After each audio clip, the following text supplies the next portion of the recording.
और हमारे इस नए विश्लेषण में स्वागत है। आज हम कुछ बहुत ही दिलचस्प डिकोड करने जा रहे हैं। रोमांस और रिश्तों के लिए एक बहुत ही प्राचीन ब्लूप्रिंट। हम रूथ और बोआज की एक सदियों पुरानी कहानी से कुछ ऐसे कमाल के सबक निकालने वाले हैं जो आज के आधुनिक दौर में भी बिल्कुल सटीक बैठते हैं। अक्सर रिश्तों की सलाह के लिए नए नए ट्रेंड्स की तरफ भागने का चलन है ना? लेकिन सच मानिए, ये प्राचीन कहानी रिश्तों की गहराइयों को समझने का एक बहुत ही शानदार और अविश्वसनीय जरिया है। चलिए शुरू करते हैं। तो इस चर्चा में हम क्या-क्या कवर करने वाले हैं? हम इसे कुछ अलग-अलग चरणों में बांटेंगे। सबसे पहले देखेंगे कि उस जमाने में रोमांस का क्या मतलब था। फिर हम रूथ की वफादारी और बोआज के समर्पण को समझेंगे, जो सिंगल लोगों के लिए बहुत अहम है। इसके बाद कपल्स के लिए कुछ बेहतरीन सिद्धांतों पर बात करेंगे, पवित्रता की असली ताकत को जानेंगे और आखिर में देखेंगे कि इस पूरे ब्लूप्रिंट का सबसे बड़ा इनाम क्या है। चाहे कोई सिंगल हो, डेट कर रहा हो या शादीशुदा हो, इस विश्लेषण में हर किसी के लिए कुछ न कुछ कमाल की जानकारी जरूर है। आइए इस विश्लेषण के पहले चरण से शुरुआत करते हैं। कहानी में आगे बढ़ने से पहले उस ऐतिहासिक दौर के रोमांस और शादियों के माहौल को समझना बहुत जरूरी है। ये सोचने वाली बात है कि बाइबल के समय में शादियां आज के उस वैलेंटाइंस डे वाले रोमांटिक प्यार की तरह बिल्कुल नहीं होती थीं। सच कहें तो उस दौर में शादियां बस दो परिवारों के बीच तय किए गए व्यापारिक अनुबंध या अरेंज्ड कॉन्ट्रैक्ट्स हुआ करती थीं। सब कुछ बहुत प्रैक्टिकल होता था। इसीलिए जब उस जमाने से कोई सच्ची प्रेम कहानी निकलकर सामने आती है ना, तो वो अपने आप में बेहद दुर्लभ और खास बन जाती है। इस ऐतिहासिक बैकग्राउंड को दिमाग में रखने से ये समझ आता है कि रूथ और बोआज की ये कहानी कितनी अलग और अनूठी थी। चलिए अब कहानी में थोड़ा और अंदर चलते हैं। सबसे पहले हम सिंगल जीवन पर फोकस करेंगे और हमारी कहानी की शुरुआत होती है रूथ के किरदार से। रूथ के उन मशहूर शब्दों पर गौर करना दिलचस्प है, जहां वो अपनी सास नाओमी से कहती हैं कि उसे छोड़कर जाने के लिए ना कहा जाए, क्योंकि जहां नाओमी जाएगी वो भी वहीं जाएगी। इस बात की गहराई वाकई हैरान करने वाली है। रूथ एक मोआबाइट महिला थी और हाल ही में विधवा हुई थी। सच कहा जाए तो उसके पास अपनी ननद औरपा की तरह वापस जाकर आसानी से एक नया पति खोजने का पूरा मौका था। लेकिन उसने क्या किया? उसने निस्वार्थ भाव से अपनी सास के साथ ही रहने का फैसला किया, जो खुद एक विदेशी जमीन पर बहुत ही मुश्किल हालातों का सामना कर रही थी। और पता है रूथ कहाँ काम कर रही थी? धूल भरे खेत में पसीना बहाते हुए अनाज इकट्ठा कर रही थी। जाहिर है ये किसी भी एंगल से जीवन साथी खोजने का कोई ग्लैमरस तरीका तो बिल्कुल नहीं है। आज के डेटिंग एप्स और सोशल मीडिया की दुनिया से तो ये कोसों दूर है। लेकिन इसमें एक बहुत ही खूबसूरत बात छिपी है। रूथ ने आज के समय की तरह एक रिश्ते से दूसरे रिश्ते में जल्दी जल्दी छलांग लगाने की कोशिश नहीं की। इसके बजाय उसने गजब का धैर्य दिखाया और जो परिवार उसके ठीक सामने था उसकी जरूरतों पर अपना पूरा ध्यान लगा दिया। अब रूथ के बाद कहानी के दूसरे अहम सिंगल किरदार यानी बोआज की तरफ मुड़ते हैं।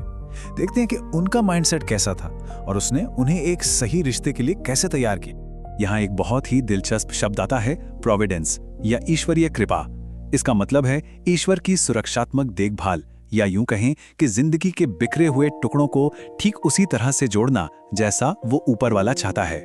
इस सिद्धांत पर चलने का सीधा सा अर्थ है कि समाज क्या कह रहा है, इसकी परवाह ना करते हुए एक उच्च सत्ता की आवाज के प्रति पूरी तरह से समर्पित हो जाना। और बोआज का जीवन इसी ईश्वरीय समर्पण का एक जीता जागता उदाहरण था।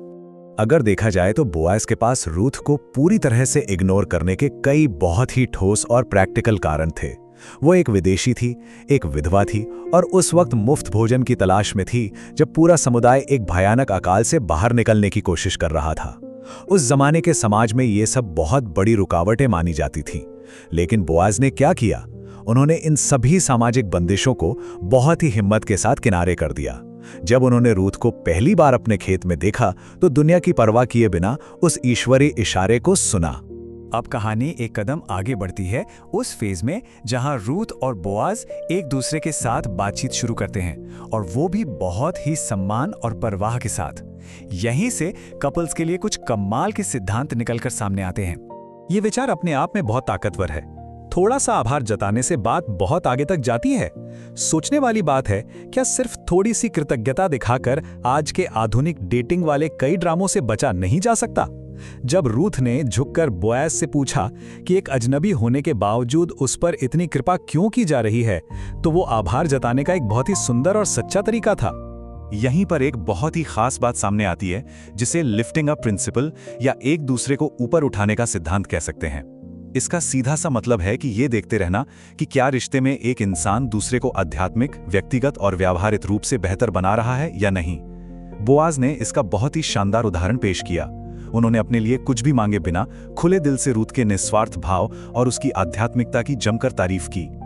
दो तरह की उदारता पर नजर डालना जरूरी है, एक वो जो दिखाई देती है और दूसरी वो जो महसूस होती है। बोआज ने अकाल के दौरान चुपचाप कीमती अनाज देकर अपनी दिखाई देने वाली उदारता साबित की। लेकिन आज के समय में देखें तो रिश्तों में संघर्ष अक्सर दूसरी वाली उदारता में होता है, जैसे समय देना, ध्यान देना या सबसे अहम, बहस के दौरान अपने अहंकार यानी अपने प्राइड को छोड़ देना। सच कहें तो अपनी ईगो को किनारे रखना किसी को पैसे या तोहफे देने से कहीं ज्यादा मुश्किल होता है, लेकिन रिश्ते के लिए यह सबसे जरूरी है। और यहां से एक बहुत ही गहरी बात समझ आती है। सच्चा प्यार कभी भी पुरानी की गई भलाइयों का हिसाब नहीं रखता, ना ही उन्हें हथियार की तरह इस्तेमाल करता है। बोआज ने जो कुछ भी दिया, बदले में कुछ पाने की उम्मीद से नहीं दिया। ये बात सोचने पर मजबूर करती है कि किसी भी रिश्ते में तुम मुझ पर एहसानमंद हो वाली मानसिकता रखना या हर बात का हिसाब किताब रखना असल में कितना खतरनाक हो सकता है। चलिए अब इस विश्लेषण के एक और बहुत ही अहम हिस्से की तरफ बढ़ते हैं। ये आत्मसंयम यानी सेल्फ कंट्रोल की एक बहुत ही मुश्किल लेकिन बेहद फायदेमंद चुनौती के बारे में है। यह कल्पना करना भी हैरान करता है कि आधी रात का समय, एक सुनसान जगह और दोनों बिल्कुल अकेले। इसके बावजूद बोआज ने गजब के आत्मनियंत्रण का सबूत दिया। अपनी भावनाओं में बहने के बजाय उन्होंने उस स्नेह को सम्मान दिया, रिश्ते को उसी पल रोक दिया और यहूदी रीति रिवाजों के हिसाब से सबसे करीबी रिश्तेदार को खबर करने का सही कदम उठाया, ताकि उनकी शादी बिल्कुल सही और उचित तरीके से हो सके। ये पूरी घटना बहुत ही शानदार तरीके से बताती है कि पवित्रता का असली मतलब क्या होता है। इसका बस एक ही मतलब है, बिना किसी मिलावट या खोट के। और ये एक ऐसा स्टैंडर्ड है जो सिर्फ डेटिंग करने वालों के लिए ही नहीं है, जिन्हें शादी तक खुद को सुरक्षित रखना होता है, बल्कि ये शादीशुदा लोगों के लिए भी उतना ही लागू होता है। उन्हें भी अपनी शादी को सुरक्षित रखना होता है और पूरी वफादारी सिर्फ अपने जीवन साथी को ही देनी होती है। अब हम इस विश्लेषण के बिल्कुल आखिरी पड़ाव पर पहुंच गए हैं। यहाँ हम देखेंगे कि रिश्ते के इस पुराने लेकिन बेहतरीन ब्लूप्रिंट पर चलने का सबसे बड़ा और अंतिम इनाम आखिर क्या होता है। एक सही फैसले का असर इतिहास पर कितना गहरा हो सकता है, ये देखकर सच में हैरानी होती है। एक विधवा और शोक में डूबी मोआबाइट महिला जिसने ईश्वर के इशारे को मान लिया, वो आगे चलकर महान राजा डेविड की परदादी बनी। और बात यहीं खत्म नहीं होती, आगे चलकर यही वंशावली सीधे यीशु मसीह तक पहुंचती है। ये दिखाता है कि जब रिश्ते सही सिद्धांतों पर टिके होते हैं तो उनका असर पीढ़ियों तक गूंजता है। इस चर्चा को खत्म करते हुए एक बहुत ही गहरा सवाल छोड़कर जाना चाहेंगे। क्या रिश्ते में बस एक दूसरे का हिसाब रखा जा रहा है, या वो सच में एक दूसरे को ऊपर उठाने का काम कर रहा है? ये एक ऐसा सवाल है जिस पर हर किसी को अपने वर्तमान या भविष्य के रिश्तों के लिए गहराई से सोचना चाहिए। कोशिश हमेशा लिफ्टिंग अप प्रिंसिपल की ही होनी चाहिए, ताकि रिश्ते मजबूत भी बने और प्रेरणादायक भी। इस विश्लेषण से जुड़ने के लिए बहुत बहुत धन्यवाद।